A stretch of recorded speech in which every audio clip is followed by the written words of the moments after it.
We all good? We're all good.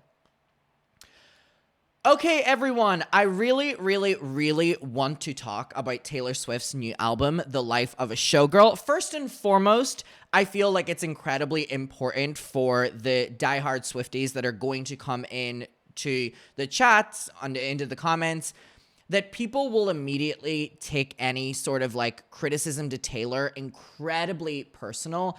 I want you to know that I'm a Swiftie down. I went to a lot of the shows on the Eras tour. I went to most of the London nights, and it was the greatest show ever. I love Taylor. Growing up, my favorite album was actually always Red and Fearless.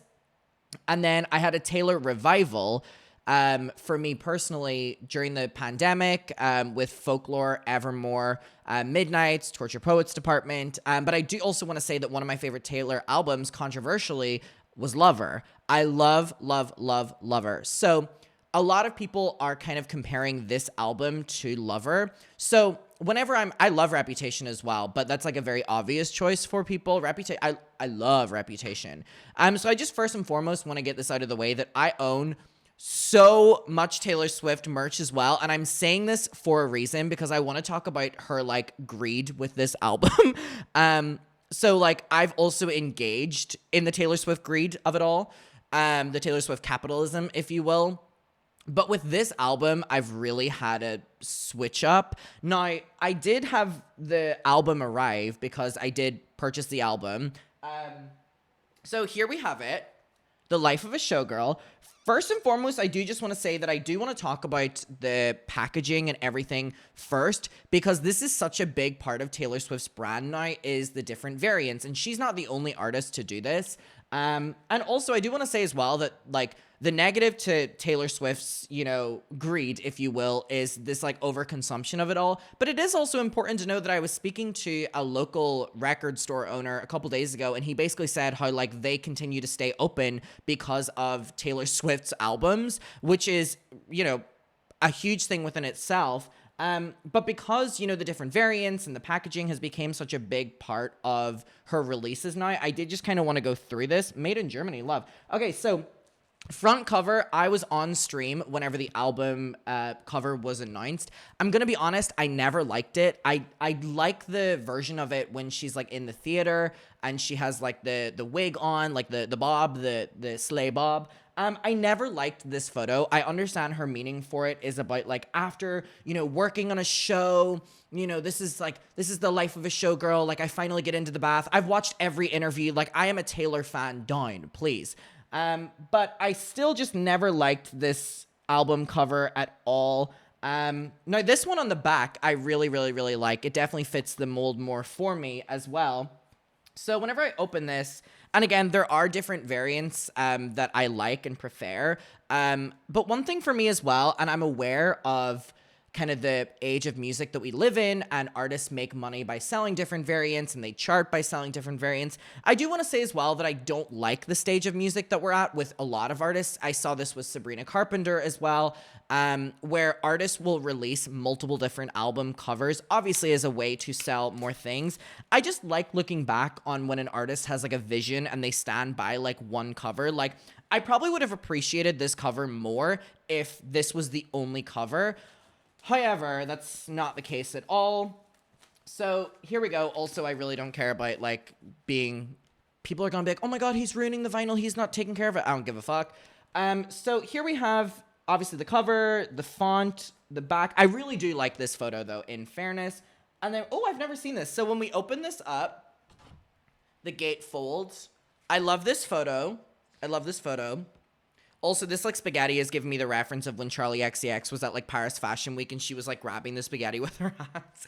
And we'll get to the Charlie track as well. And we see the photos down here. See, these are more fitting the album for me than anything. She has a little poem there as well.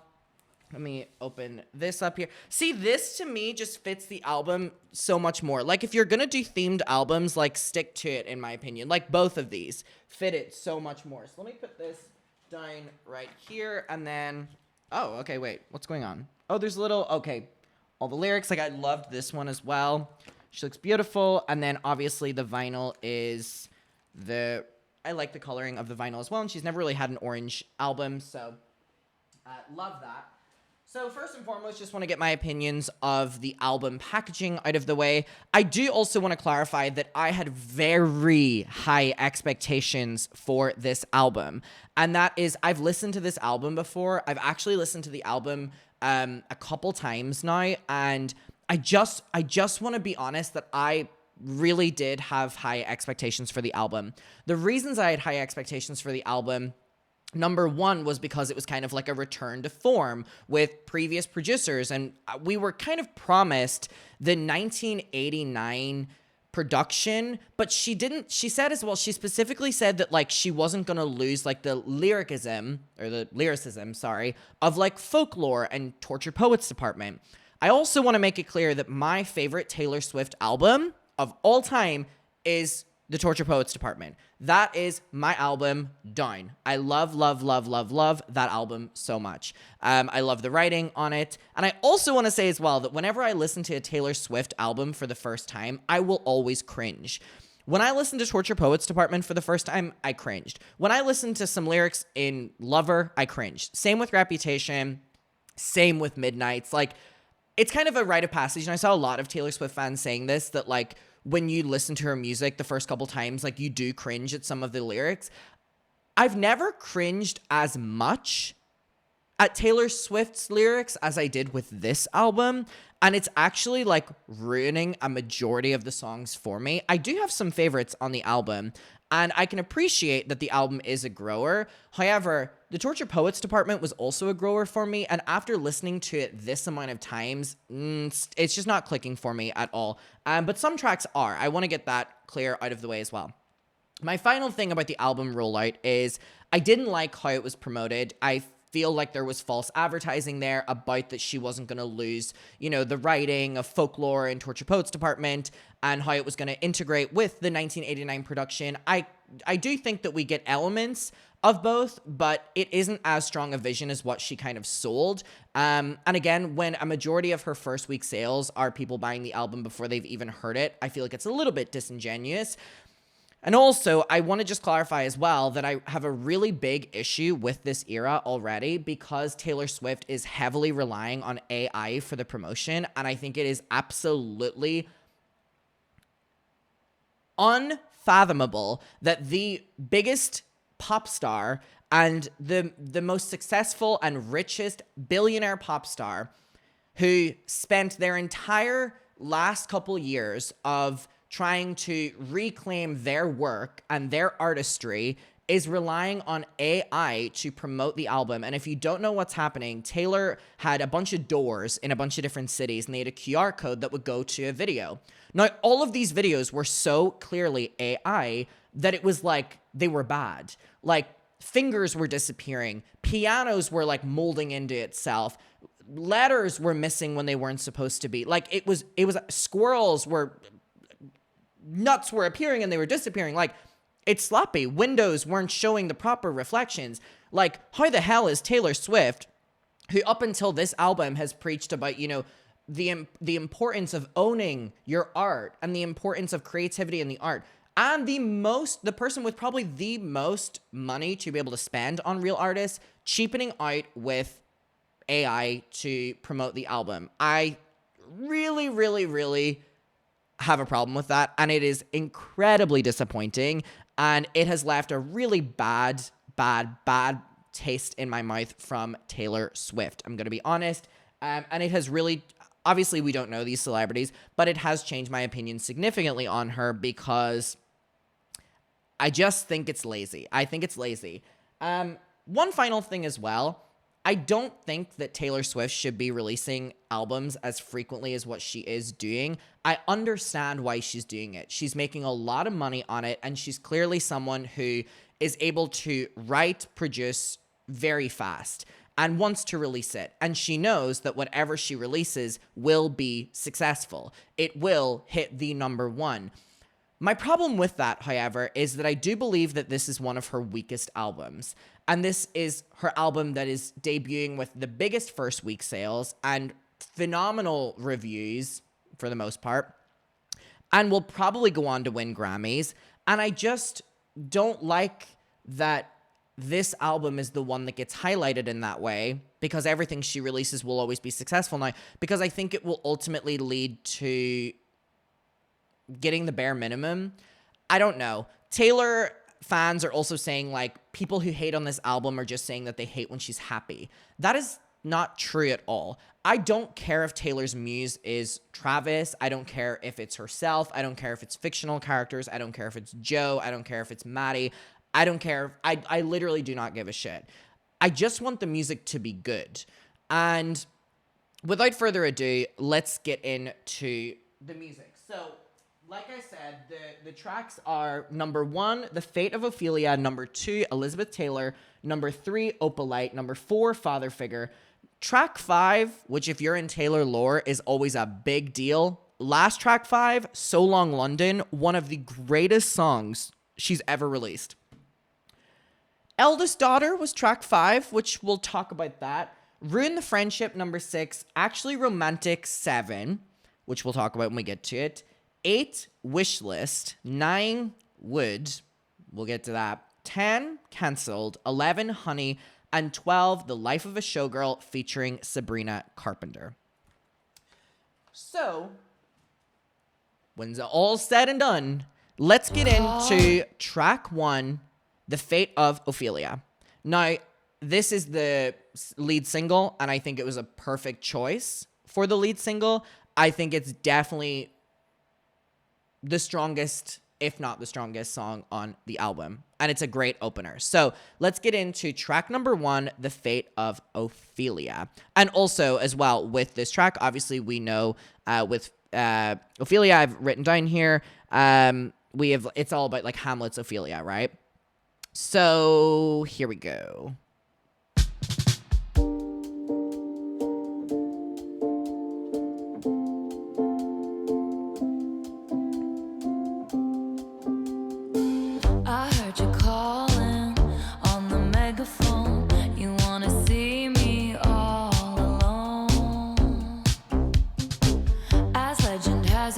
I love the production on this as well. I really, really, really like the production.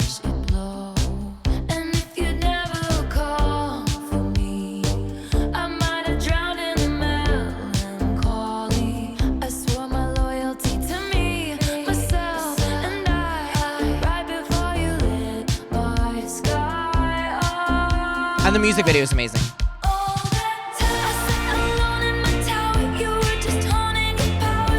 Also, just want to clarify as well that a lot of these songs like don't have bridges at all, or like significant parts. That like Taylor Swift's Eras tour was literally built on we're at the bridge of the song, which is a really interesting choice for me as well.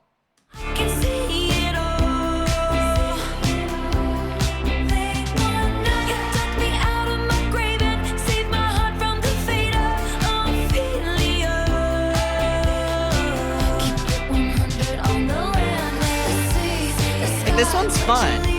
This was a great first pick for the single.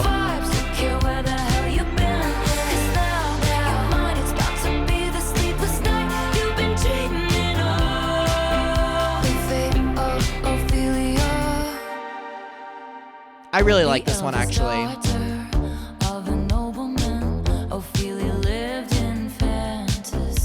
And her voice sounds great here as well. Her voice really does sound great here as well. And the production is perfect. Love was a cold bed full of scorpions. The venom stole her sanity. And if you'd never called for me, I might have lingered in purgatory. Love the harmonies as well in the background.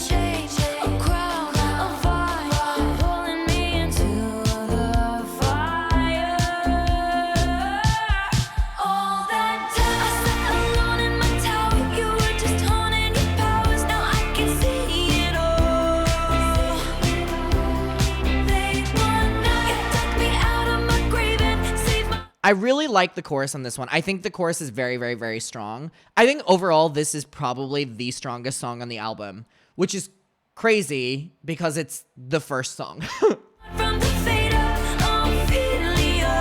I don't understand the lack of bridges. Like, I really don't. I really, I don't understand the lack of bridges. Keep it 100 on the land, the sea, the sky, pledge allegiance. I guess the lack of bridges and the repetition of the choruses is exactly in the promotion when she was like, I want to create earworms. You know what I mean? Well, yeah, repeating the fucking chorus over and over again. Hands, your team, your vibes, don't care where the hell you've been. 'Cause now your mind is about to be the sleepless night you've been dreaming of. Ophelia, is locked inside my memory, and only you possess the key. No longer drowning and deceived, all because you came for me. Locked inside my memory, and only you possess the key. No longer drowning and deceived, all because you came for me. I like that. I like that. All that time I sat alone in my tower, you were just honing your power. I would have liked that to be focused on more because I think that's actually one of the more interesting parts of it. I think that's actually one of the more interesting parts of the song. I would have loved that to be a little bit longer. Well, this is a bridge, Adam. Well, yeah, can we start expanding on them a little bit? Like, I would have loved that to be a little bit more. Now I can see it all. I can see it all. They wonder you took me out of my grave and saved my heart from the fate of Ophelia.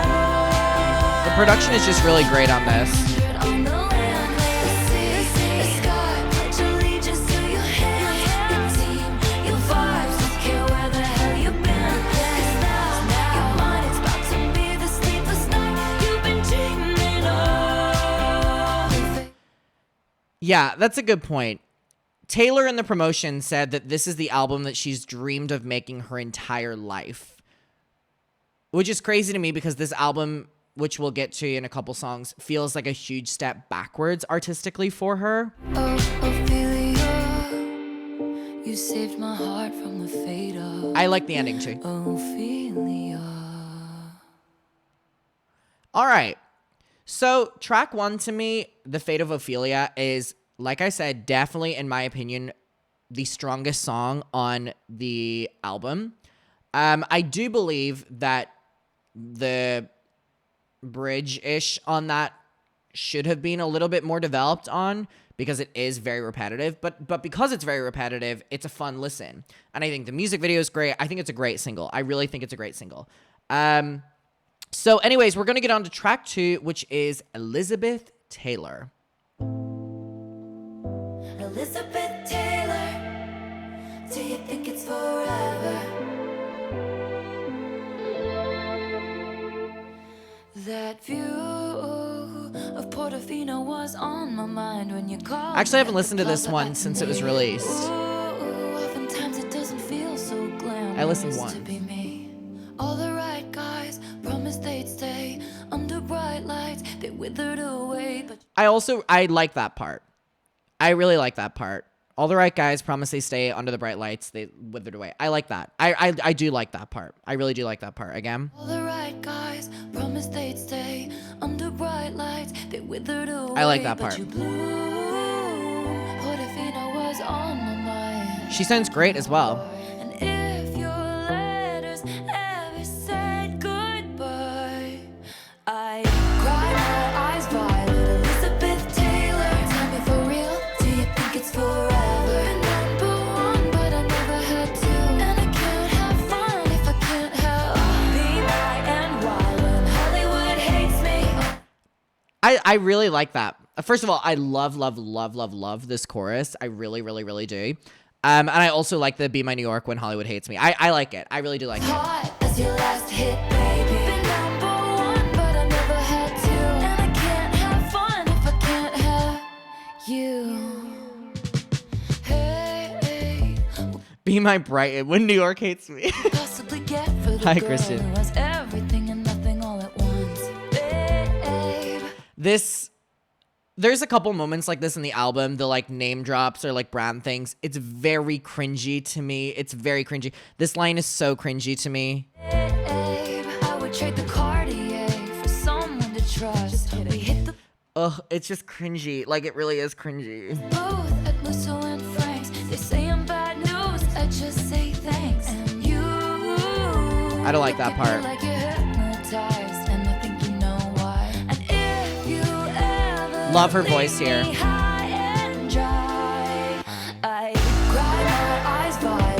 Elizabeth Taylor, tell me for real, do you think it's forever? Been number one, but I never had to. And I can't have fun if I can't have be my and why. When Hollywood hates me, only as hot as your last hit, baby. Been number one, but I The chorus is great. I love the chorus. had to. And I can't have fun if I can't have you. Elizabeth Taylor. I also love that in the background. I love that in the background.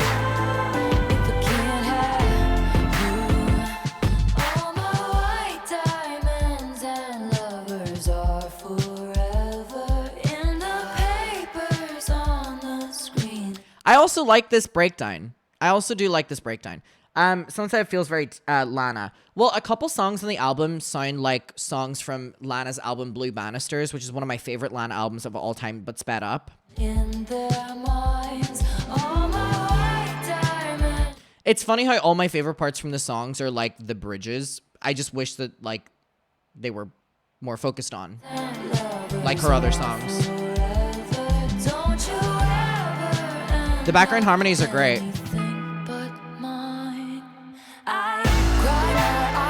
Lol, this is also a bridge. You're missing my point. You're missing my point completely.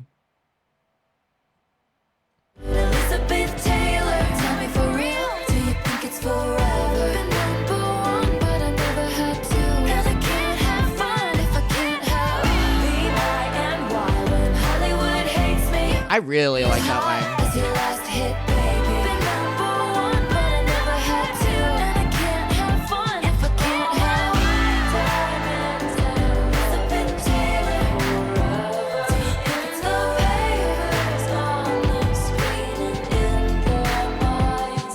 All my white diamonds and lovers are forever. Don't you ever end up anything but mine. Oh.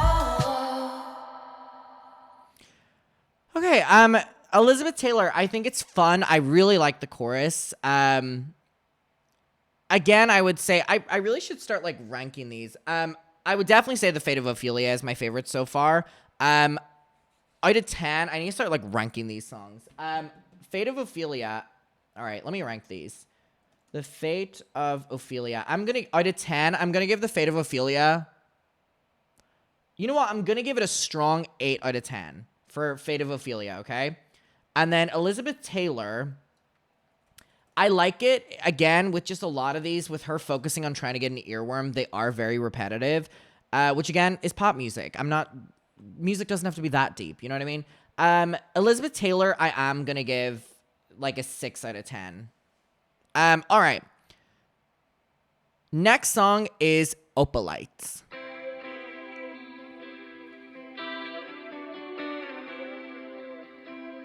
I had a bad habit of missing lovers past. The production is great. Max Martin killed it. Brother used to call it eating out of the trash. It's never gonna last. I thought my house was haunted.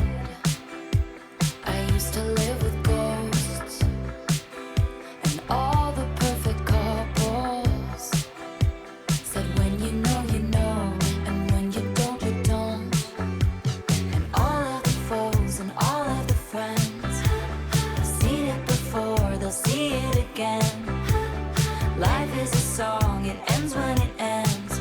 I was wrong. Love the beat in this one. But my mama told me it's alright. You were dancing through the lightning strikes, sleepless in the onyx night. But now the sky is opalite. Oh. I'm going to be honest. This one for me is one that I know will grow on me. I'm aware that it will grow on me, but right now it feels very, very, very like something that I've already heard. I know that it will grow on me, though. I absolutely know that it will grow on me. But it feels very, very, very like something I've heard before. Maybe even something from Taylor. A lot of these songs actually are very similar to things I've heard before. So I know this one will grow on me. Oh my Lord, I like that part. never made no one like you before. You had to make your own sunshine, but now the sky is open light. Oh, oh, oh, oh, oh. You couldn't understand it. I really like, I keep saying this, but I think clearly the best thing about this album is the production.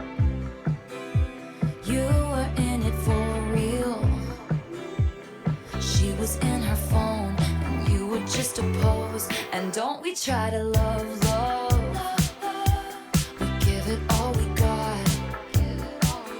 You finally left the table. And what a simple thought. You're starving till you're not. And all of the foes and all of the friends. I see a lot of people talking about the lyrics. Yeah, I mean, it's a given. These are very, very, very surface level pop music lyrics, which is great. We love it. It's just not the album we were promised. Messed up before, they'll mess up again. Life is a song, it ends when it ends. You move on. And that's when I told you it's alright. You were dancing through the lightning strikes. Sleepless in the onyx night. But now the sky is open light. Oh, oh my Lord, never met no one like you. Listen, I'm sure it's going to grow on me, but there is just nothing special about it at all. Like, I'm seeing a lot of people say Sabrina Carpenter vibes. Oh, for sure. For sure. There's just nothing special about this song at all. You know what song from Taylor's I've been listening to the fuck out of recently? Fucking Glitch. Glitch is so good. Dear Reader as well. Make your own sunshine. And now the sky is open light. Oh, This, to me, is the strongest part of the song. See, we have a theme here. We have a theme here with all of them. I just see this as the strongest part of, like, each song. this is just a storm inside a teacup. But shelter here with me, my love. Thunder like a drum. This life will beat you up. This is the best part of the song. Temporary speedball, but failure brings you freedom, and I can bring you love. This gives me very me. You never find a love. Wait. You'll never find an. Wait, how does that go again? You never find another like me. Wait. You'll never find another lover just like. How does that go again? Me. This is so me. I can bring you love. I promise that you'll never find another like. And that's not a good comparison, babe. Don't you sweat it, baby, it's alright. You were dancing through the lightning strikes. Oh, so sleepless in the onyx night. But now the sky is open light. Oh, my Lord, never met no one like you before. No, you had to make your own sunshine. But now the sky is open light. Oh. I actually remember enjoying that more on my first listen than now. I didn't really enjoy that at all. I loved the bridge ? That was definitely more interesting on the first listen. There's nothing wrong with it. It's fun. When it's on, I'll vibe to it, but I'm not going to go out of my way to listen to it. I'm going to give Opalite. Wow, I remember liking Opalite a lot more on the first listen. Like, it was the one I was, like, looping. I'm going to give Opalite. I mean, it's fine. I'm going to give it a. I want to give it a 4, but, like, that just feels like knowing the songs that are coming. I'm going to give it a 5 out of 10. I'm going to give it a 5. Okay, that was Opalite. And now we are moving on to Father Figure. Now, let me tell you something about Father Figure. This is my favorite song on the album. Father Figure is my favorite song on the album.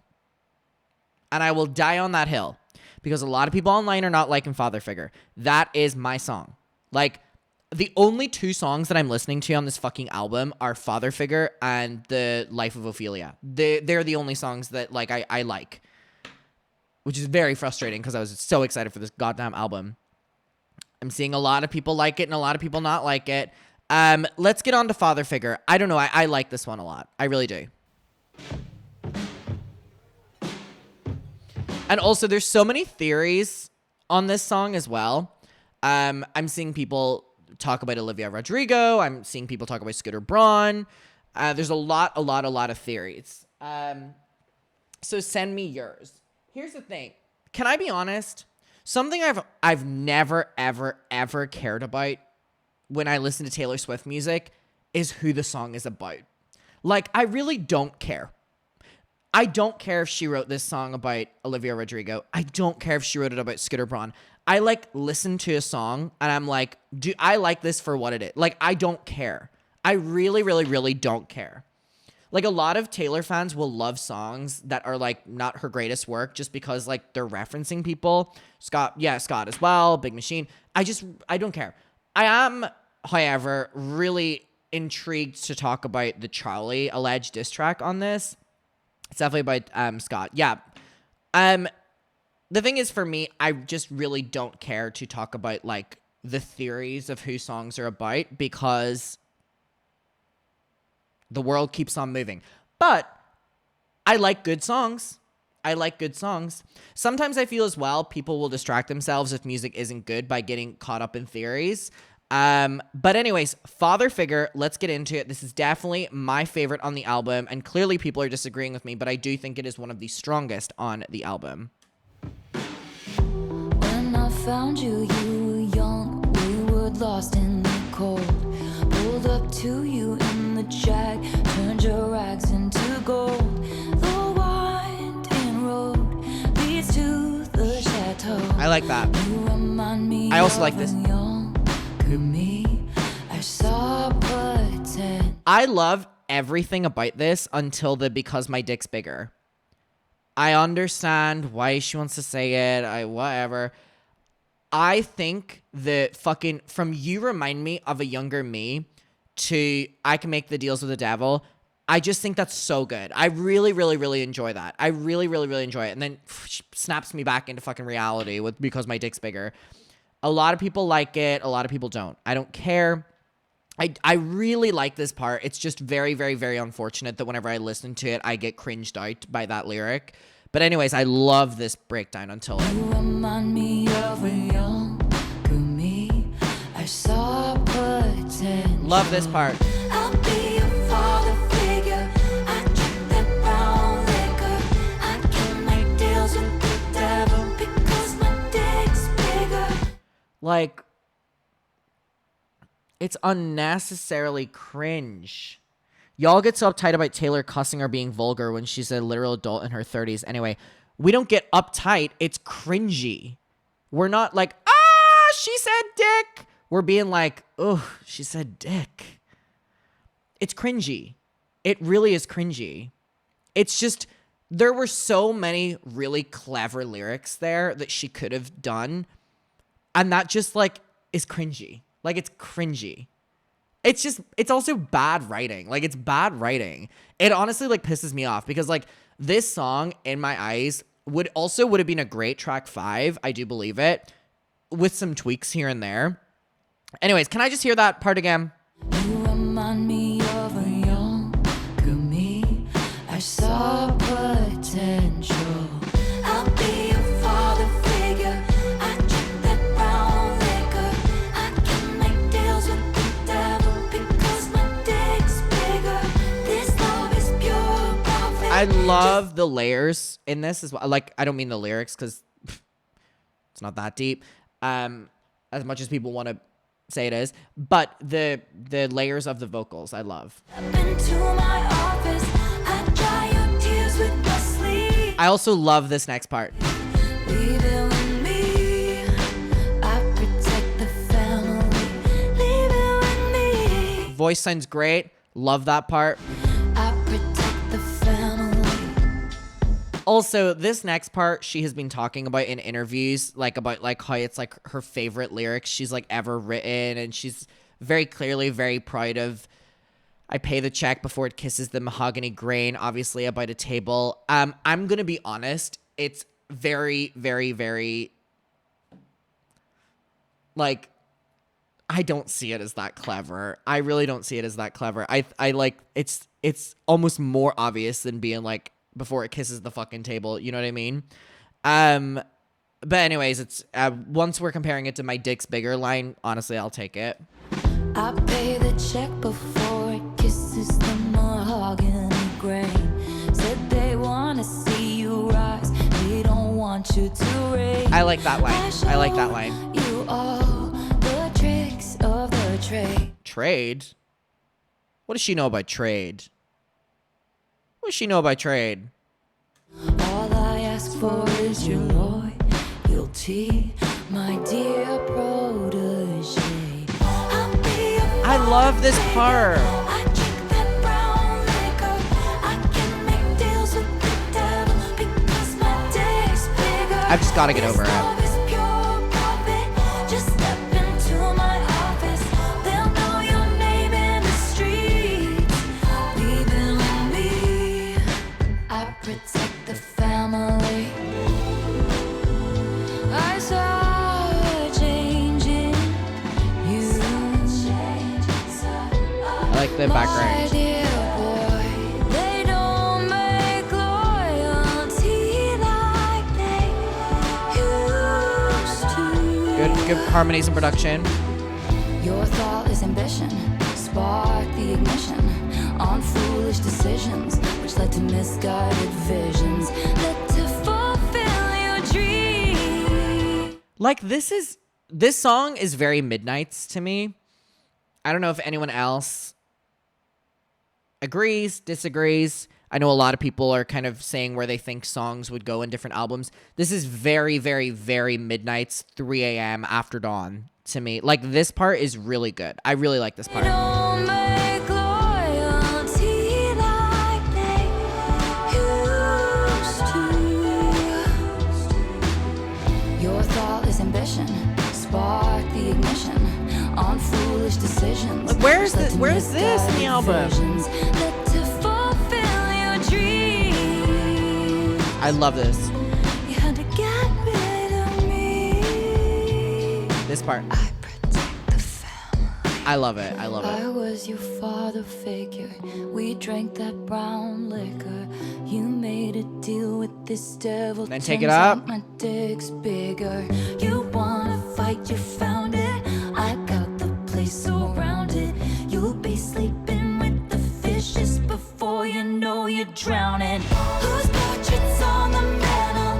Who covered up your scandal? This is great. I really, really, really will die on the hill that this is the greatest song on the album. I really, really, really, and you bitches can agree, you can disagree, you can write all you fucking want, but this to me, in an album that I deem quite hit or miss, I think this is a great song. There is elements that I wish were different, and a lot of people are telling me that the clean version is gets rid of those cringy elements. But I really, when she takes it up, I love it. You'll be sleeping with the fishes before you know you're drowning. Whose portraits on the mantle? This is good. Covered up your scandals. Mistake my kindness for weakness and find your card cancelled. Hey. I was your father figure. You pulled the wrong trigger. This is good. I have chills. That belongs to me. Leave it with me. Oh, it's good. I protect the family. Leave it with me. I protect the family. Leave it with me. You know, you remind me of a younger me. I saw potential.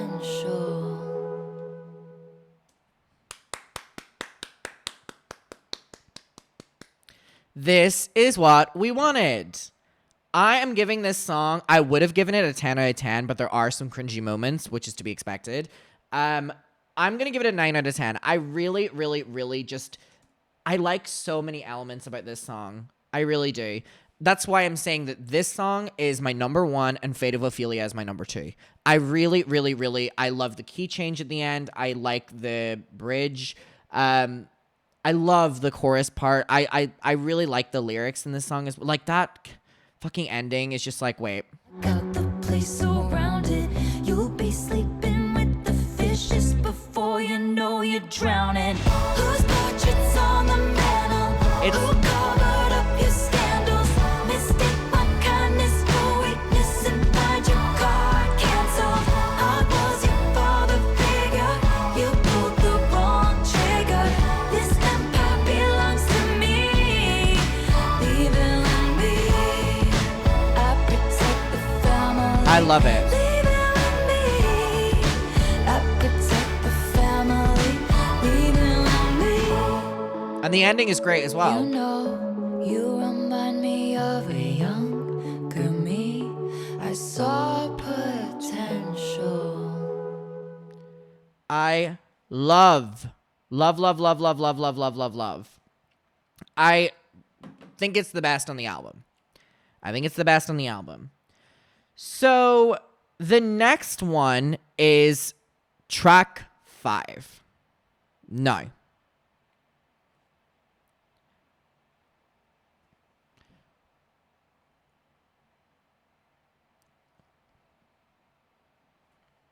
Me.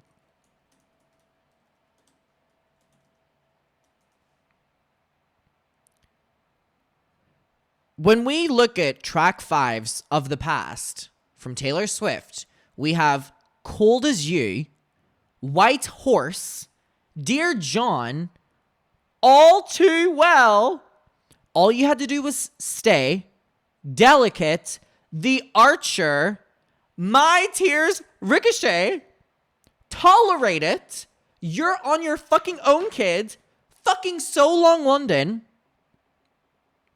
And if you're gonna class the anthology, How Did It End? Track 5s are so significant in Taylor lore. If you don't know, there's always like an emotional element to them, and it's always a deliberate choice. Like it's always a deliberate choice from Taylor. The track 5, it always holds a lot of meaning. So when I saw that Eldest Daughter was track 5, I was like, oh, we're in for a treat. And now again, this is a song that I don't go back to, so I'm kind of forgetting it off the top of my head, but I remember being disappointed. Everyone's talking about track 5. My favorite track 5 from Taylor is So Long London. Obviously, as you know, I would say So Long London, My Tears Ricochet, All Too Well. I'll kind of leave it at that. I love all the rest of them as well. They're probably my top 3. But anyways, let's get to... Oh my god, the lyrics aren't synced yet. Spotify sucks. Eldest Daughter, track 5 of The Life of a Showgirl. You have a lot to live up to. Let's see if you live up to it.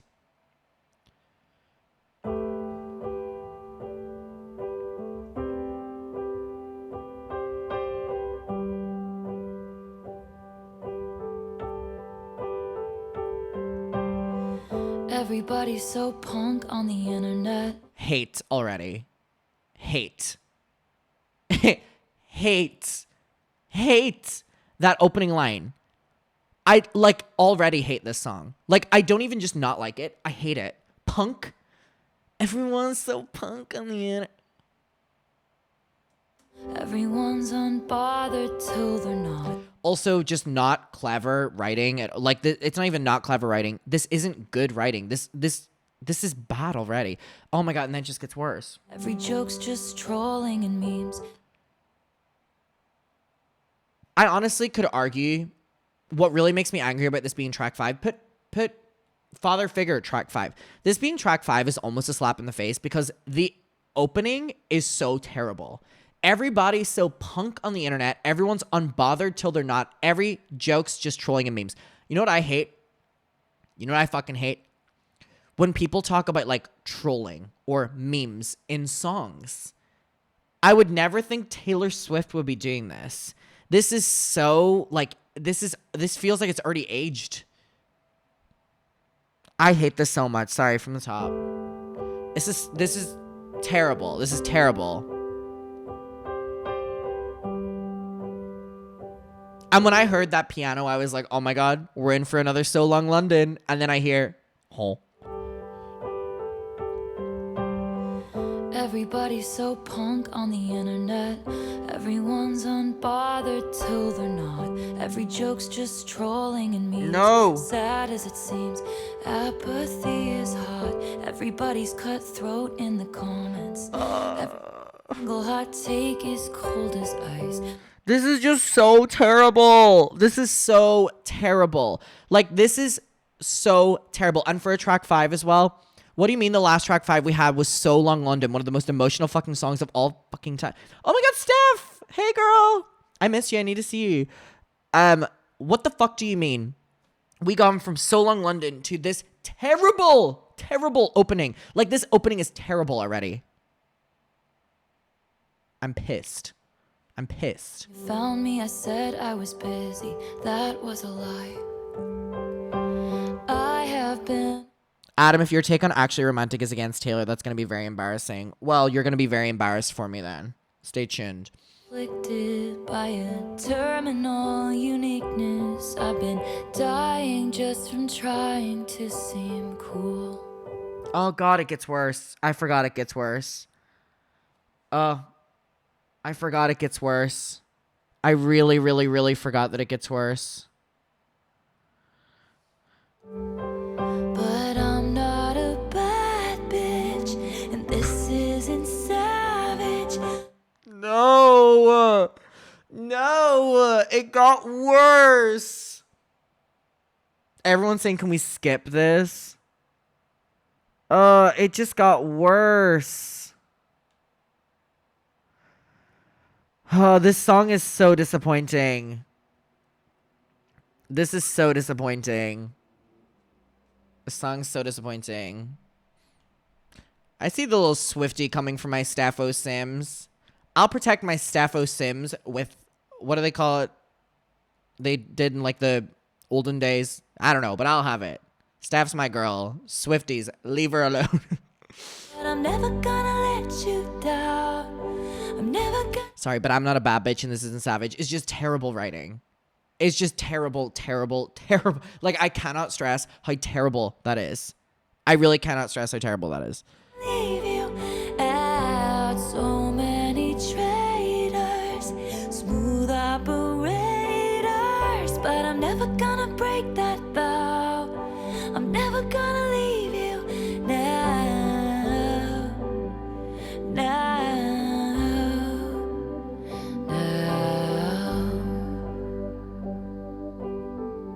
This is just so bad. You know, the last time I laughed this hard was on the trampoline in somebody's backyard. I must have been about 8 or 9. That was the night I fell off and broke my arm. Pretty soon I learned cautious discretion. When your first crush crushes something kind. When I said I don't believe in marriage, that was a lie. Every eldest daughter was the first lamb to the slaughter. So we all dressed up. Someone said this sounds like a demo. Yeah, that's also something that, like, I'm very, very, very much so getting here. I very, very, very much so. This gives demo. This really does give demo. Wolves and we looked fire.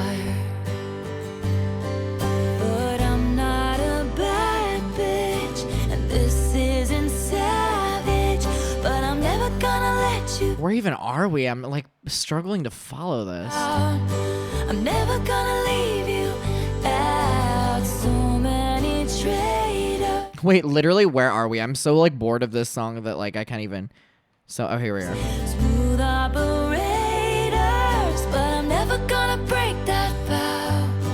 I'm never gonna leave you. This had such potential as well. Now, now.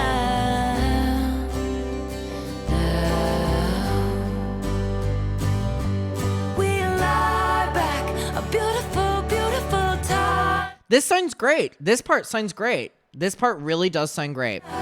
Ferris wheels, kisses, and lilacs, and things I said were dumb. I like that part. I really like that part. I like that part. That I'd never find that beautiful, beautiful life that shimmers that innocent. This part's good. light back, like when we were young. That section was great. That was great. That was great. It all sounds good, but the lyrics are shit. I just don't know what's happening. Like, I don't know how... I don't understand the writing on this album.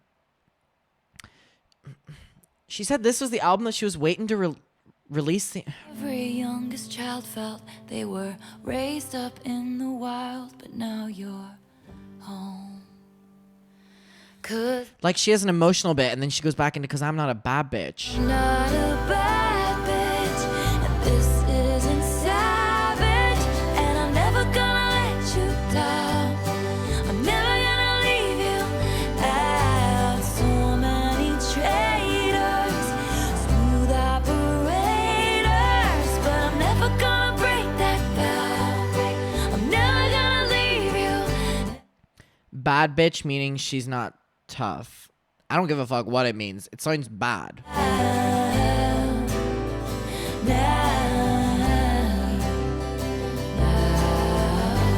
I like this ending.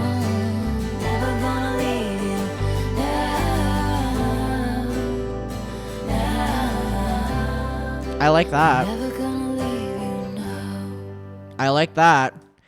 All right, eldest daughter. Honestly, I'm giving it a 0 out of 10. That is harsh, but it is not good at all. And this will probably age one of the worst songs in Taylor's discography. This will age so terribly. Like, this will age, the lyrics, this will not age well at, like, it already isn't. It's been out for 2 days. This has already aged bad. This is literally aged terribly already. Oh my God. Also, I want to pee and go get a Red Bull. Can you wait for me a second? I'm gonna pause and be right back. Okay, we are back. So now we're going to go on to track 6, which is Ruin the Friendship. Ruin the Friendship. So let's get to this one. First of all, loved that at the start. Loved that intro. Very nice. Actually don't remember this one from listening to it. Everyone's saying that this should have been track 5. Okay, I mean, I don't remember it, so I'll listen to it and then make my mind up. But as of right now, I do believe that Father Figure should have been track 5. Glistening grass from September rain. She sounds great. Gray overpass full of neon names. You drive 85. Gallatin Road and the lakeside beach. Watching the game from your brother's Jeep. You're smart. This is so classic Taylor to me. Like, this is very, very, very classic Taylor. Miles wide, and it was not an invitation. Should've kissed you anyway. Should've kissed you anyway. It's very debut. And Or like, it was this is very fearless to me, I would say. Very fearless. Maybe Speak Now, I would say fearless, though. not convenient, no, but your girlfriend was away. Should've kissed you anyway. Shiny wood floors underneath my feet. Disco ball makes everything look cheap. Have fun. It's prom. Wilted corsage dangles from my wrist. I keep saying this. I love the production. And I also love the background harmonization and the layering of vocals on this. It works so well. Like, this is just, I keep saying it, this is classic Taylor to me. Like, this one, I really, really, really like how this one sounds. Over his shoulder, I'll catch a glimpse and see you looking at me. And it was not an invitation, but as the 50 Cent song played, should've kissed you anyway. And it was not convenient,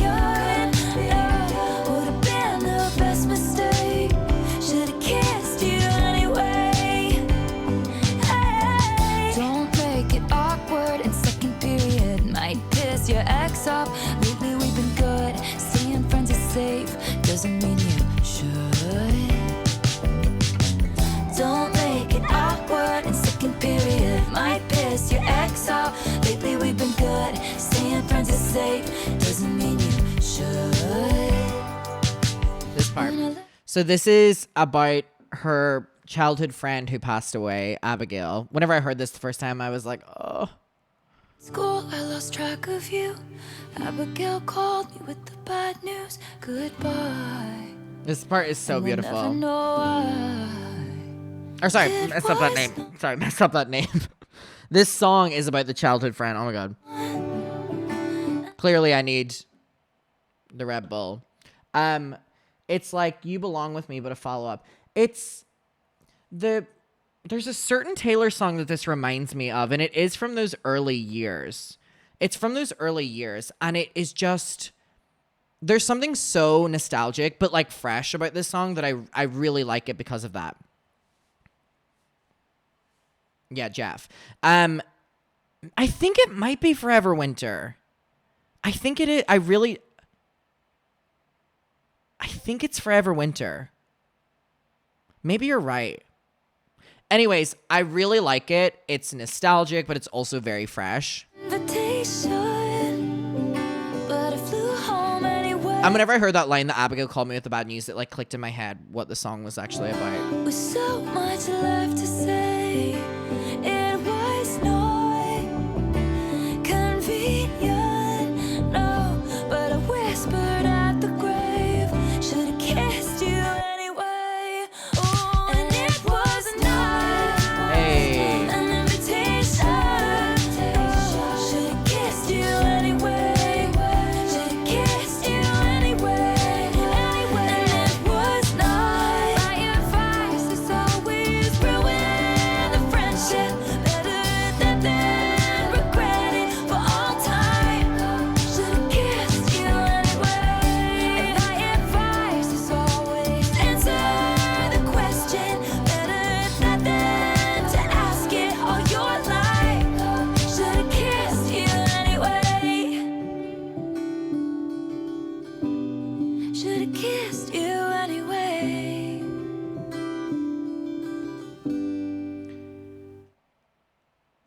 Track 6, Ruin the Friendship. I didn't know what it was going to be about or what it was going to sound like whenever I first heard the title of it. But yeah, I think the representation of this storytelling of losing someone in your life very young and them losing their life when they're very young is... I mean, the storytelling in it is really beautiful. I think I'm going to give Ruin the Friendship... Let me see. I can understand why people are saying they want it to be track 5. Maybe you're right. Ruin the Friendship. I'm going to give that I'm going to give Ruin the Friendship like an 8 out of 10. An 8 out of 10. So let's now get on to track 7, Actually Romantic. So this song is very clearly a response to Sympathy is a Knife by Charlie XCX on the Brat album. Now, a few thoughts about this. I heard this song, and in the connotation of it being about Charlie XCX, I was like, huh. Because Sympathy is a Knife is very clearly a song from Charlie about Taylor, but the approach of the song is more so Charlie singing about her insecurity, like singing about her insecurity. And obviously Charlie isn't married to the bald one from 1980. The fuck's up? 1989? No. 1980. The fuck is that band called? And it tastes like chocolate. 1975, yeah. Fucking hate the 1975. And it tastes like chocolate and cigarettes. Fuck. Oh, I hate the 1975. Fuck. But anyways, Charlie is obviously married to the bald one. Taylor was in the situationship with the ratty one, Matty Healy. Ridiculously ugly man. I hate Matty Healy. And Matty Healy ruined my favorite fucking singer's career because she called him out for justice for Rina Sawayama. I hate Matty Healy. I hate Matty Healy. And everyone's like, I hate Matty Healy because of what he did to Taylor. I don't give a fuck about their situationship. I hate him for what he did to Rina Sawayama. Ugh, makes me so angry. If you do not know, Matty Healy, obviously, Dirty Hit Records. Dirty Hit Records is who Rina Sawayama was signed to. Rina Sawayama spoke out about, like, racism and, what was it, like, microaggressions within the industry, alleging about Matty Healy, and she literally has been, like, blacklisted ever since. Ugh! Matty Healy, when I catch you! When I catch you, Matty Healy! But anyways, Matty Healy gave us an amazing album with the Tortured Poets Department! But I hate Matty Healy. So obviously, Taylor, Charlie, Matty Healy, and George, the bald one, there's like a lot of history and crossover there. I do think, however, that Sympathy is a Knife from Charlie is a great song about Charlie's own insecurities, which ultimately is what the song is about, that she like feels that she will never be able to be like Taylor and the industry and all the rest. That this allegedly being the response to it,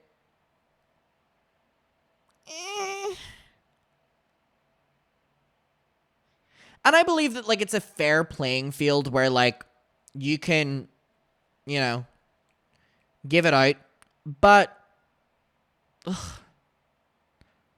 the song, like, I just don't think the song delivers on what it wanted to. But anyways, let's get to it. Actually Romantic, track 7.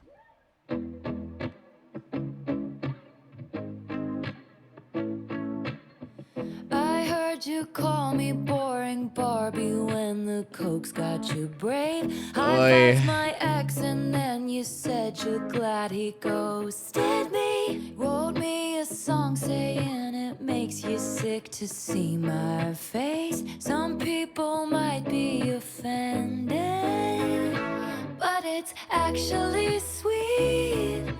All the time you've spent on me, it's honestly wild. All the effort you've put in, it's actually romance. I like the harmonies there. I really gotta hand it to you. Ooh, no man has ever loved me like you do. Hadn't thought of you in a long time, but you keep sending me funny valentines. And I know you think it comes off vicious, but it's precious. Adorable, like a toy chihuahua bugging at me from a tiny purse. That's how much it hurts. How many times has you... There's elements of this song I like, but most of it is just very cringy. Ugh. But I like the no man has ever loved me like you. I like that line. I really do. Like a toy chihuahua barking at me from a tiny purse. You think it comes off as vicious, but it's precious and adorable. That's how much it hurts. How many times has your boyfriend said, why are we always talking about it's actually sweet. All the time you've spent on me, it's honestly wild. All the effort you've put in, it's actually romantic. I really gotta hand it to you. Ooh, no man has ever loved me like you do. You think I'm tacky, baby? Stop talking dirty to me. It sounded nasty, but it feels like you're flirting with me.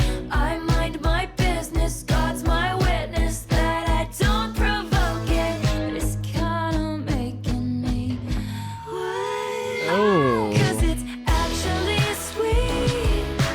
All the time you've spent on me, it's honestly lovely. All the effort you've put in, it's actually romance. Quite a common theme I'm seeing here is that I like elements of songs, but then I'm like absolutely like disturbed by other elements. Really gotta hand it to you. No man has ever loved me I like the closing, by the way. From here until the end, I like the last 15 seconds. I love this part. actually romance.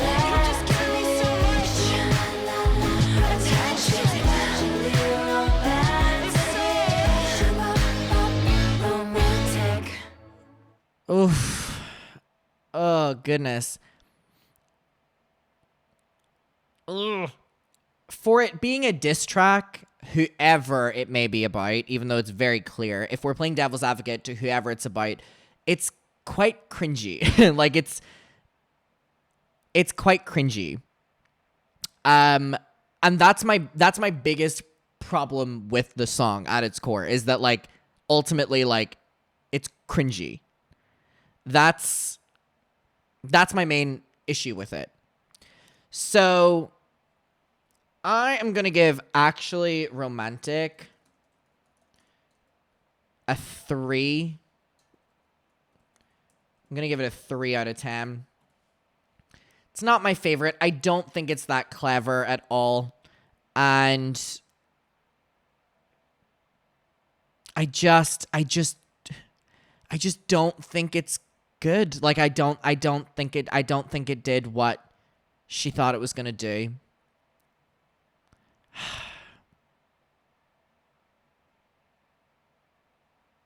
Ugh. I'm actually going to give it 2 out of 10. Yeah, that makes more sense. I like the beat and I like the ending, but yeah, ugh. Ooh, the opening of that as well is just, it's really cringy. Okay. Track 8 is Wishlist. So let's get to track number 8, Wishlist.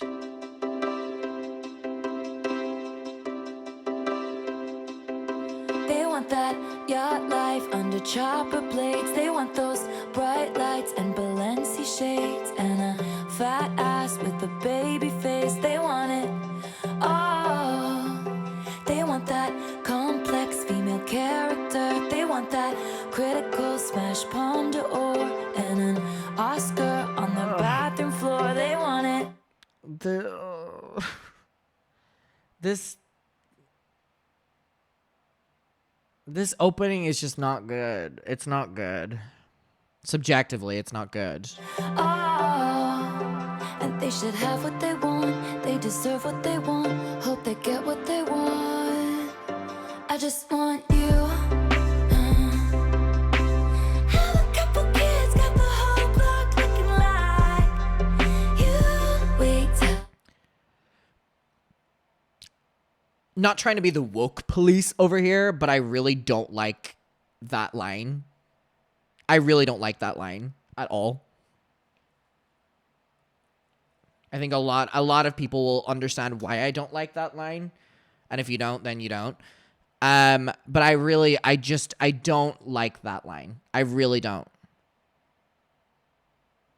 have a couple kids, got the whole block looking like you. We tell the world to leave us the fuck alone, and they do. Wow, got me dreaming about a driveway with a basketball. Also, people keep saying as well, like, people just hate the music because she's happy. That's not at all what is going on here. Like, it's not good. Bust up, settle down, got a wish list. I just want you. They want that freedom, living off the grid. They want those 3 dogs that they call their kids, and that good surf, no hypocrites. They want it all. Also, again, low-key, I am going to be the woke police here.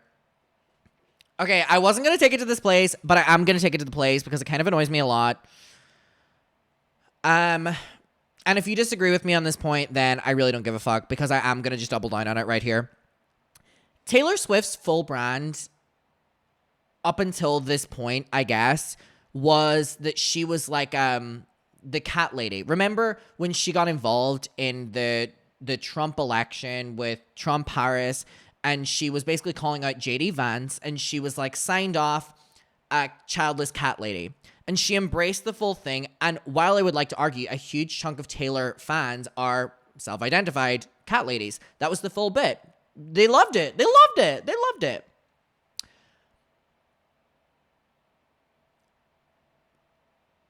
Now, obviously, in the last couple years, Taylor Swift has done a complete rebrand. She is very much intertwined, or sorry, you know, when she did the childless cat lady thing, it's important to note during that time, like, she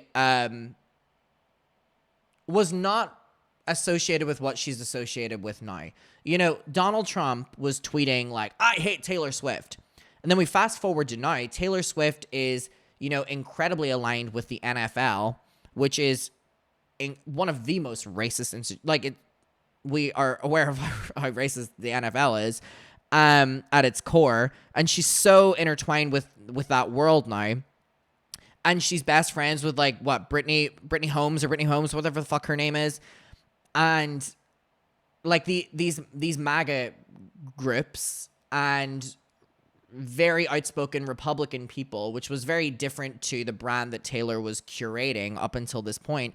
And we literally have Taylor, you know, now getting engaged to Travis Kelce. And then we have people like Donald Trump tweeting, being like, I love Taylor Swift. I love Taylor Swift so much. She's a most amazing woman. They've never had a more amazing woman. And she's being embraced by that world now. She's being embraced by that world. And this song in particular feels very weird to me because she is being embraced by those people, right? That she would write a song that's basically like, those people want their 3 dogs that they'll call kids. However, I want the entire block to look like our kids. You know, I want to settle down with you. I just want you. I want us to be kids. He never tweeted that. He literally posted on Truth Social. Don't quote me, or sorry, don't test me on that, please. I'm chronically online. He literally was like, she's an amazing woman after she got engaged. There's one thing you'll not clock me on, and it is Donald Trump Truth Social post, because I will always be reading them. I will always be reading them. But anyways, and so this song is basically like making fun of her audience, because she's like, they all want their animals they call kids. Not me though. Let's reproduce for the entire block so the entire block looks like us. That's an element as to why I like hate this song. That's why I like hate this song. And by the way, I'm not the only person with that take on this song. It's just not, it's not good. Good surf, no hypocrites. They want those 3 dogs that they call their kids. And that good surf, no hypocrites. They want it all.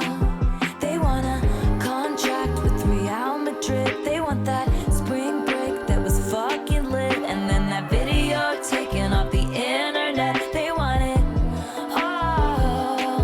And they should have what they want. They deserve what they want. I hope they get what they want. I just want you.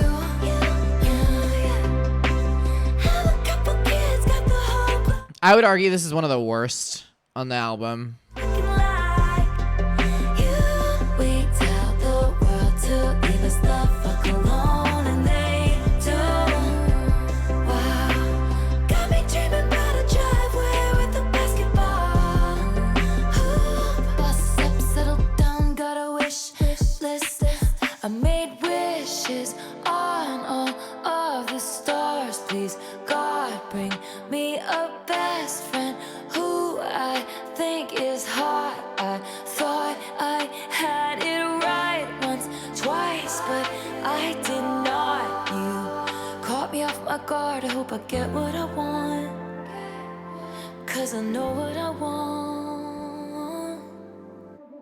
I just want you. Have a couple kids, got the whole block looking like I hate this song. we tell the world to leave us the fuck alone, and they do. Wow, got me dreaming about a Sorry, someone said, again, none of this gives Showgirl. driveway with a basketball hoop. Bust up, settle down, got a wish list. I just want you. And we could have a Good vocals though. got the whole block looking Good like vocals. we tell the world to leave us the fuck alone, and they do.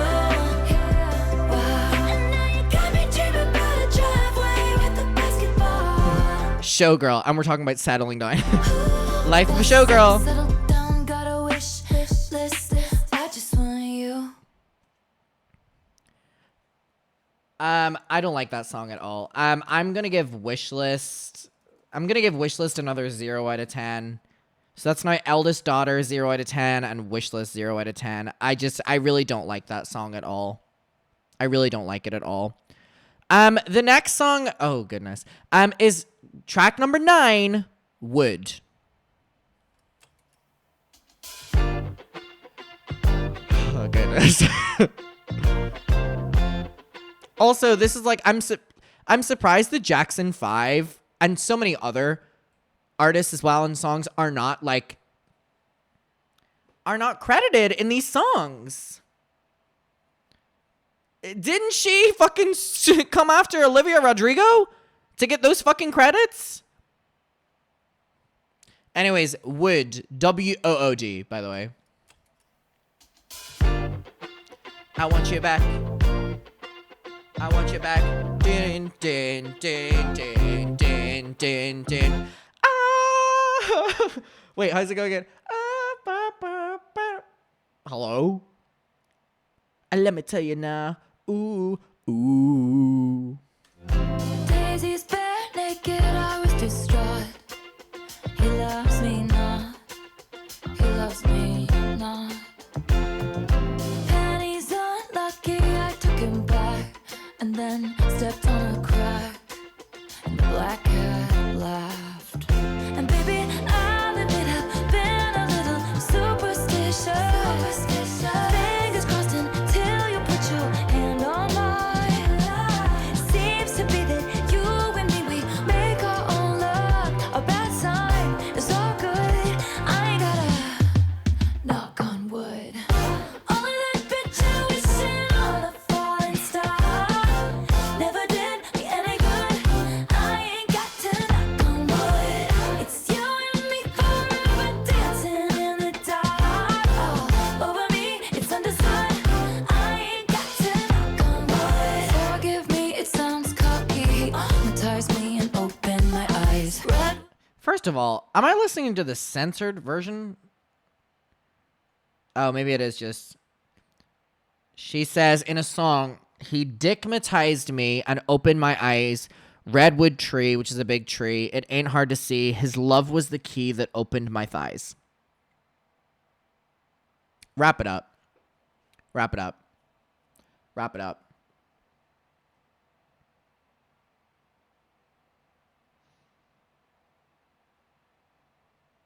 This is like terrible writing by like anyone's level. But Taylor saying this is the album she's like been wanting to do her entire life, and she said that like it wasn't gonna lose the lyricism of albums past.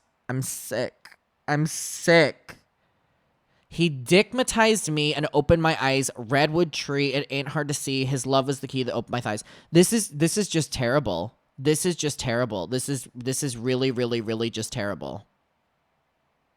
He hypnotized me and opened my eyes. Redwood tree, it ain't hard to see. His love was the key that opened my thighs. Listen, and I love a fun song. I love a horny song. Give me a sax song. But this is just cringe. Cringe. Girls, I don't need to catch the bouquet to know a hard rock is on the way. And baby, I'll admit I've been a little superstitious. The curse on me was broken by your magic wand. See?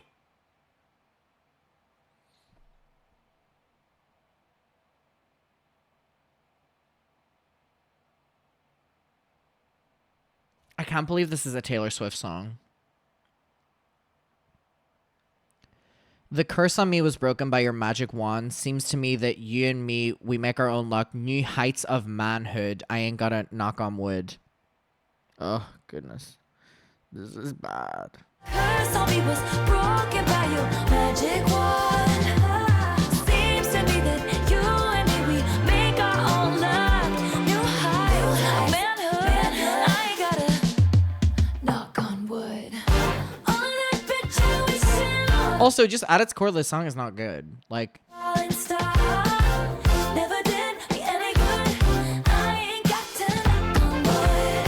It's you and me forever dancing in the dark.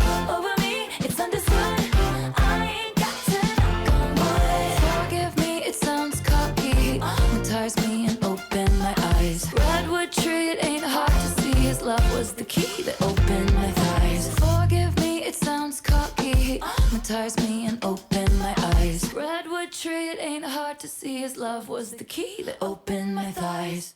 Clearly the writing was so good that she had to repeat it 3 fucking times before. Like, I feel like I'm being held hostage. This song is terrible. Like, actually, I think this is the worst on the album. Wood is getting a 0 out of 10. That song is terrible. Terrible. What is going on? Why is this song so bad? There is no reason for this song to be as bad as what it is. Like, there's no reason for it to be as bad as what it is. But it is. And it's shocking. Anyways, track 10, Cancelled.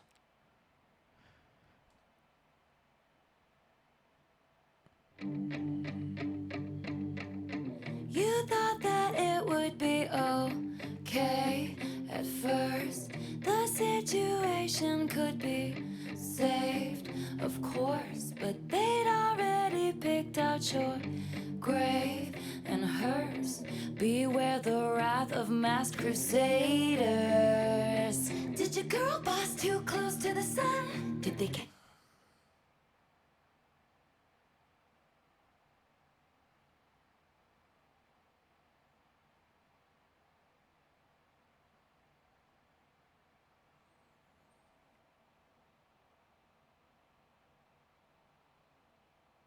When she writes like this, it's just going to age the songs really bad.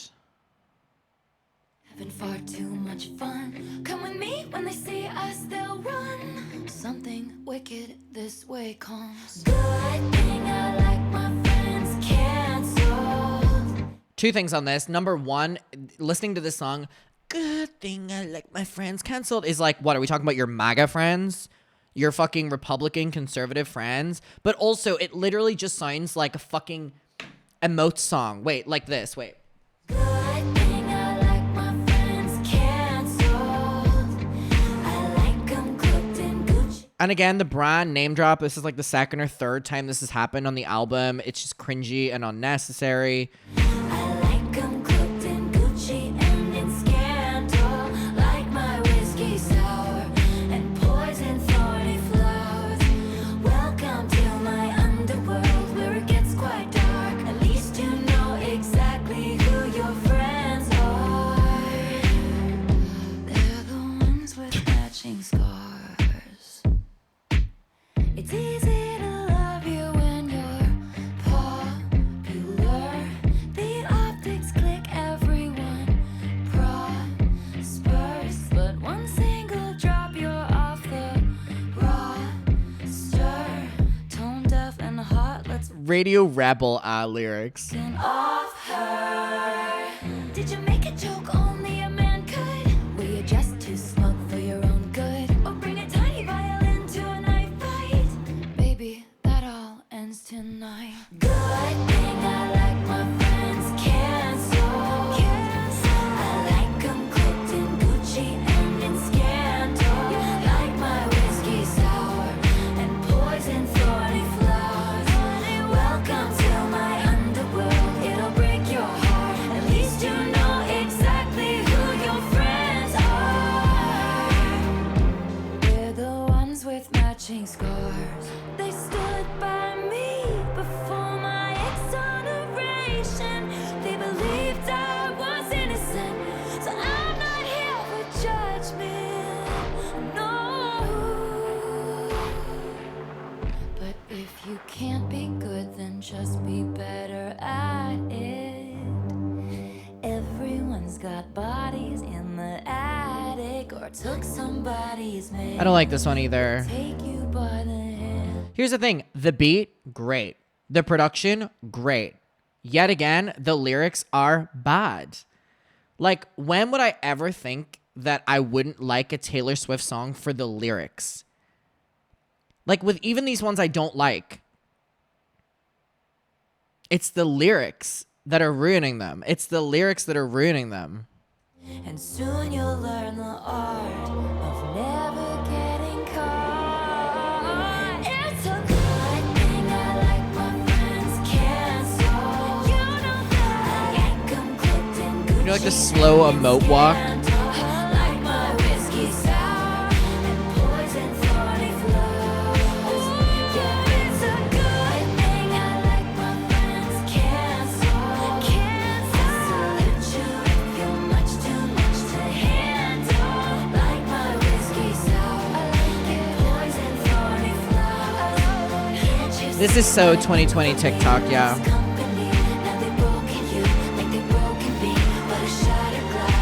I like this part. And now you know exactly who your friends are. You know who we are. We're the ones with matching scars. I'm gonna be honest, I didn't like it. I like the beat. Beautiful gowns, great gowns. The lyrics just make it very, very, very cringy to me. I don't know what is going on with her writing in this song. Cancelled is getting a 1 out of 10 for me. I like the beat, so it's getting a 1, but the lyrics are just very, very, very cringy. Track 11 is Honey. I actually do not remember this one at all, so this kind of feels like a first time react, so let's get to it. Oh. You can call me honey if you want, because I'm the one you want. I don't remember this one at all. When anyone called me sweetheart, it was passive aggressive. At the bar and the bitch was telling me to back off, cause a man had looked at me wrong. If anyone called me honey, it was standing in the bathroom. White teeth, they were saying that skirt don't fit me, and I cried the whole way home. But you, For some reason, the beat feels like the lyrics or the song should be completely different. I don't know why. I don't know what it is. touch my face, redefine all of those blues. Beautiful vocals. You say, honey, summertime spreads, pink skies. You can call me honey if you want, because I'm the one you want. Winter, Cute. green kiss on mine. You give it different meaning, cause you mean it when you talk. Honey, I'm home, we could play house, we could bed down, pick me up. Who's the baddest in the land? What's the plan? What's the plan? You could be my What does that sound like? This sounds like a Taylor song. what's the plan? What's the plan? That part. What is that? What's the plan? What's the plan? A glitch, is it? That makes sense. It's this specifically sounds exactly like a Taylor song. What's the plan? What's the plan? Maybe even Karma, yeah. Forever nightstand, honey. When anyone called me sweetheart, it was passive aggressive. At the bar and the bitch was telling me to Maybe even Question. cause a man had looked at me wrong. If anyone called me honey, it was standing in the bathroom. White teeth, they were saying that skirt don't fit me, and I cried the whole way home. But you touch my face, redefine all of those blues. When you So many of these songs are kind of giving like Lover. Oh, you can call me honey if you want, because I'm the one you want. I'm the one you want. that was nice. You give it different meaning, cause you mean it when you sweetie, it's yours, kicking indoors, take it to the floor, give me more by the paint in the color of your eye. Of your eye. Oh, what is that Taylor song? Tonight. What is that Taylor song? This song is completely ripping off one of her other songs. Bright tonight. Question.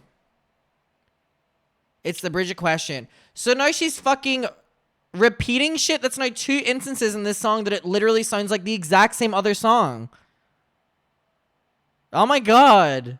By the paint in the color of your eye. Of your eye. And graffiti my whole damn life, honey. When anyone called me late night, he was screwing around. It's on purpose, I'm sure. My mind asking, what are you wearing? Too high to remember in the morning. And when anyone called me lovely, they were finding ways not to praise me. But you say it like you're in awe of me, and you stay until the morning. Honey, when anyone called me sweetheart, it was passive aggressive. At the bar and the bitch was telling not living.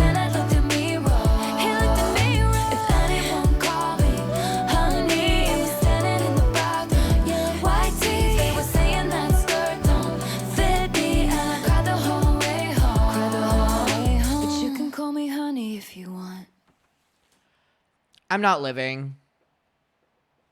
I didn't care for that. Actually really didn't care for that. Honey, I'm gonna give it a 1 out of 10. What is going on? Okay. So now we have the final song on the album, The Life of a Showgirl, featuring Sabrina Carpenter. Let's get to it. This is one of the longer songs on the album. I think this is actually the second longest song. Yeah. Let's get to Life of a Showgirl with Sabrina Carpenter. Baby, and you bought the vinyl? Baby, I'm a Taylor Swift fan. This album is just not my favorite. Let's get to it.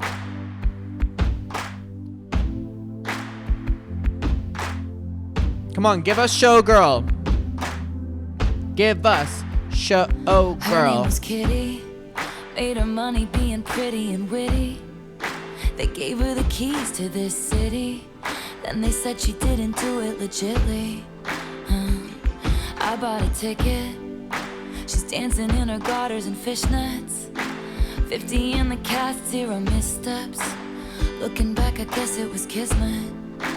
The rhyming. I waited by the state.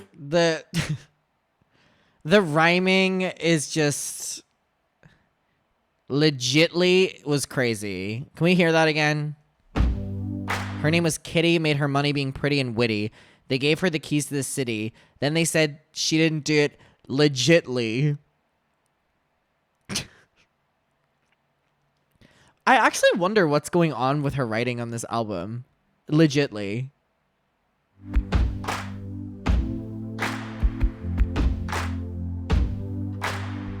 I have no idea what's going on. Her name was Kitty. Made her money being pretty and witty. They gave her the keys to this city. Then they said she didn't do it legitly. I bought a ticket. She's dancing in her garters and fishnets. 50 in the cast, 0 missteps. Looking back, I guess it was kismet. I waited by the stage door, packed in with the autograph hounds, barking her name, then glowing like the end of a cigarette. Wow, she came out. I said, you live in my dream. Then she said to me, hey, thank you for the lovely bouquet. You're sweeter than a peach. What does that sound like? That sounds like something.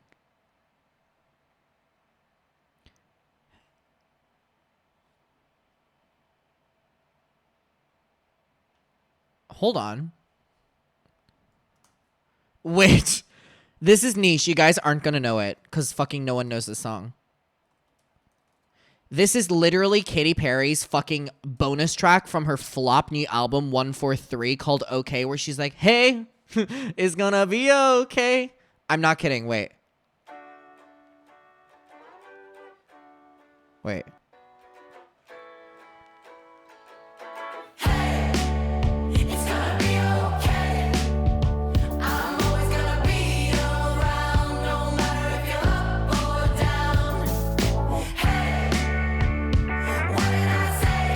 Taylor Swift is officially giving the same music quality as Katy Perry's 143. Live in my dream. Then she said to me, hey, thank you for Gonna be okay. You're sweeter than a peach, but you don't know the life of a showgirl, babe. And you're never ever gonna wait. The more you play, the more that you pay. You're softer than a kitten, so It's the same as Cool by the Jonas Brothers. don't know the life of a showgirl, babe. And you're never gonna wanna. She was a menace, the baby of the family in Lennox. I can't believe we have a Taylor Sabrina collab and it sounds like this. I am so disappointed. We have a Sabrina Taylor collab, and this is what it's giving. Her father whored around like all men did. Her mother took pills and played tennis. So she waited by the stage door, asked the club promoter arrive. She said, I'd sell my soul to have a taste of a magnificent life. It's all mine. Sabrina sounds great. That's how showgirls get. They leave us for dead. Hey, thank you for the lovely bouquet. You're sweeter than a peach, but you don't know the life of a showgirl, babe. And you're never ever gonna wait. The more you play, the more that you pay. You're softer than a kitten, so you don't know the life of a showgirl, babe. I don't like this. Sabrina is the saving factor of the song. I like her voice with it. For some reason, Sabrina sounds like better singing this than what Taylor does. You're never gonna wanna. I took her pearls of wisdom, hung them from my neck. I paid my dues with every bruise. I knew what to expect. Do you wanna take a skate on the ice inside my veins? They ripped me off like false lashes and then threw me away. And all the headshots on the walls of the dance hall are of the bitches who wish I'd hurry up and die. But I'm immortal now, baby dolls. I couldn't if I tried. So I say, thank you for the lovely bouquet. I'm married to the hustle, and now I know the life of a showgirl, babe. And I'll never know another. Hey, hidden by the lipstick and lace. Sequins are forever, and now I know the life of a showgirl, babe. Wouldn't have it any other way. Wouldn't have it any other way. Thank you for the lovely bouquet. Hey kitty. Thank you for the lovely bouquet. Now I'll make my money being pretty and witty. Thank you for the lovely bouquet. Thank you for an unforgettable night. We will see you next time. Give it up for The Eras Tour outro. the dancers. And of course, Sabrina. I love you, Taylor.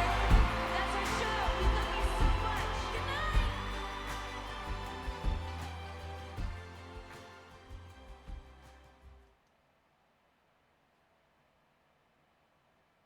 I didn't like that song.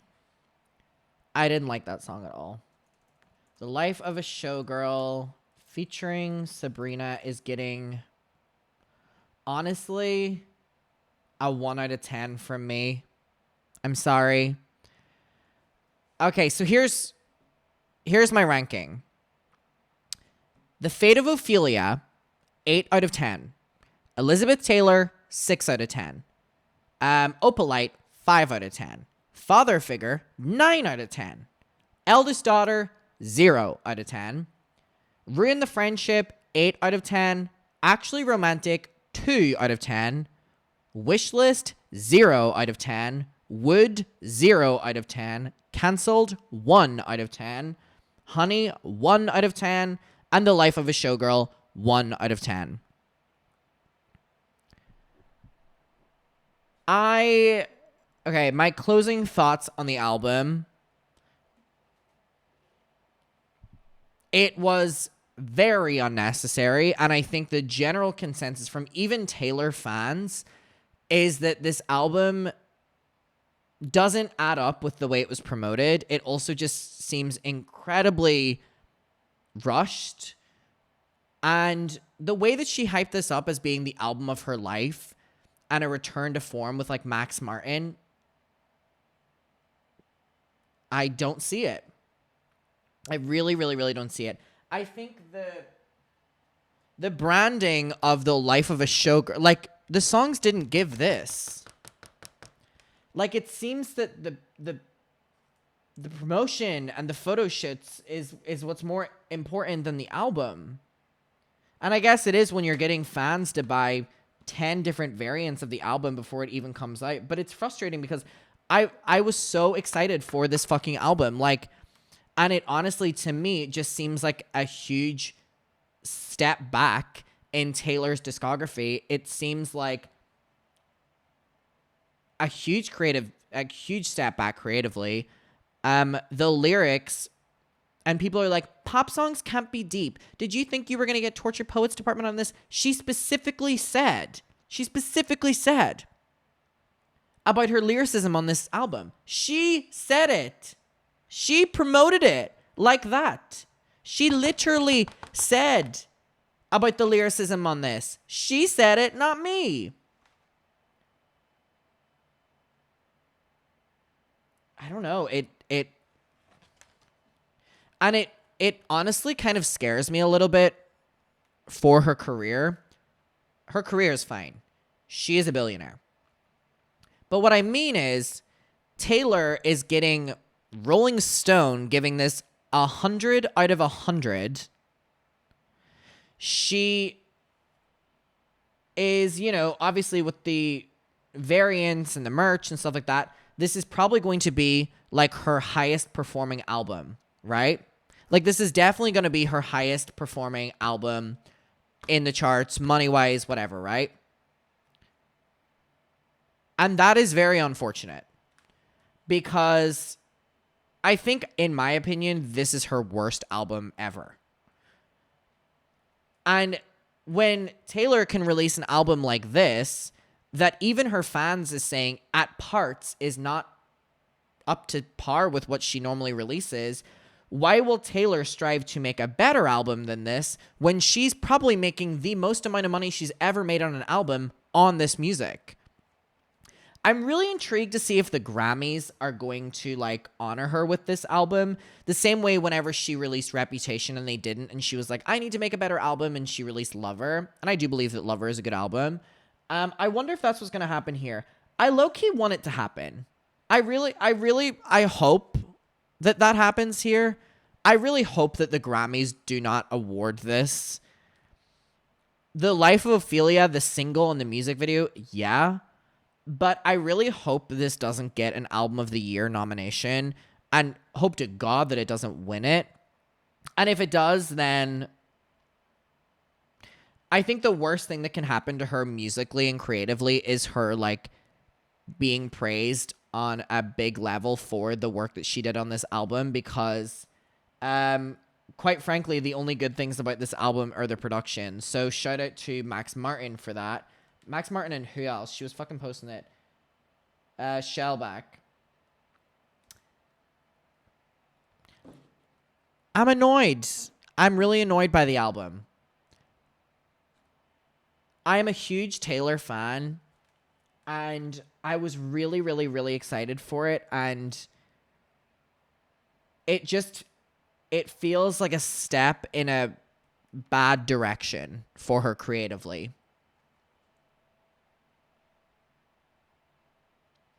And this album, to me, is really solidifying that for the first time that we can confidently say, it seems that Taylor cares more about the branding and the photo shoot of an album rather than the music. Which is why we have, the different variants with the different photo shoots and stuff like that. But that's disappointing because Taylor Swift makes amazing music. And I am a Taylor Swift defender. Down.